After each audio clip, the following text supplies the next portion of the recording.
ሲመጡ ደነገጡ። ጣዖታችን አሉ፣ አምላካችን አሉ። የእስራኤላውያንን አምላክ ድል እስኪያደርግ ድረስ ዝም አንልም አሉ። በሁለተኛም ቀን ጣዖቱን ከላይ አስቀምጠው በር ዘግተውበት ሄዱ። ታቦቷ ዳጎንን በአናቱ ተከለችውና እንዳይተርፍ በብዙ ቦታ ከፋፈለችው ይላል። ክብርና ምስጋና ለመድኃኒዓለም ይሁን።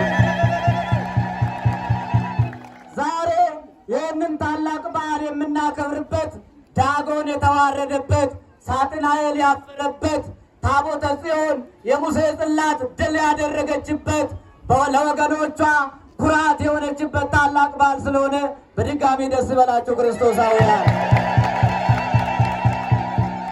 ከዛ በኋላ የነሱ አምላክ የሚያመልኩት ዳጎን እንዳልነበረ ሆነ፣ ስብርባሪ ሆኖ ቀረ።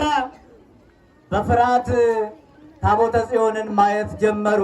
እየተዘዋወረች 7 ወር ሙሉ በእነሱ ዘንድ ተቀመጠች።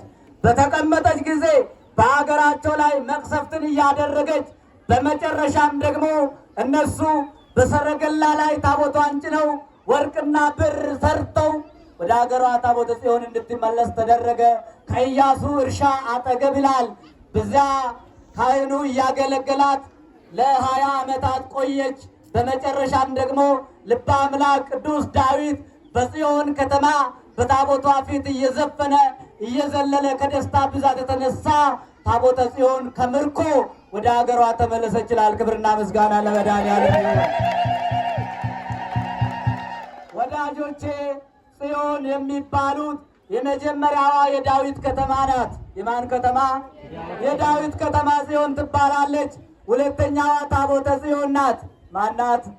ታቦተ ጽዮን ናት። ሶስተኛዋ ቅድስት ቤተ ክርስቲያን ናት።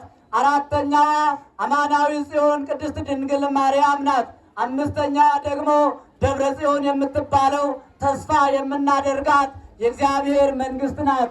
በዛ እንድንሰበሰብ የእግዚአብሔር መልካምና ቅዱስ ፈቃዱ ይሁንልን። አሁን ዳዊት እንዲህ አለ፣ ጽዮንን የሚጠሉ ሰዎች ይፈሩ፣ ወደ ኋላቸው ይመለሱ አለ። ዛሬ ጽዮን ታቦትን የሚጠሉ ብዙ ጸረ ታቦት ተነስተዋል። ጽዮን ድንግል ማርያምን የሚጠሉ የድንግል ማርያም ጠላቶች ተነስተዋል። ጽዮን ቤተ ክርስቲያንን የሚጠሉ የሚገፉ የቤተ ክርስቲያን ጠላቶች ተነስተዋል። እግዚአብሔር አምላካችን ጠላቶቻችንን ያስታግስልን።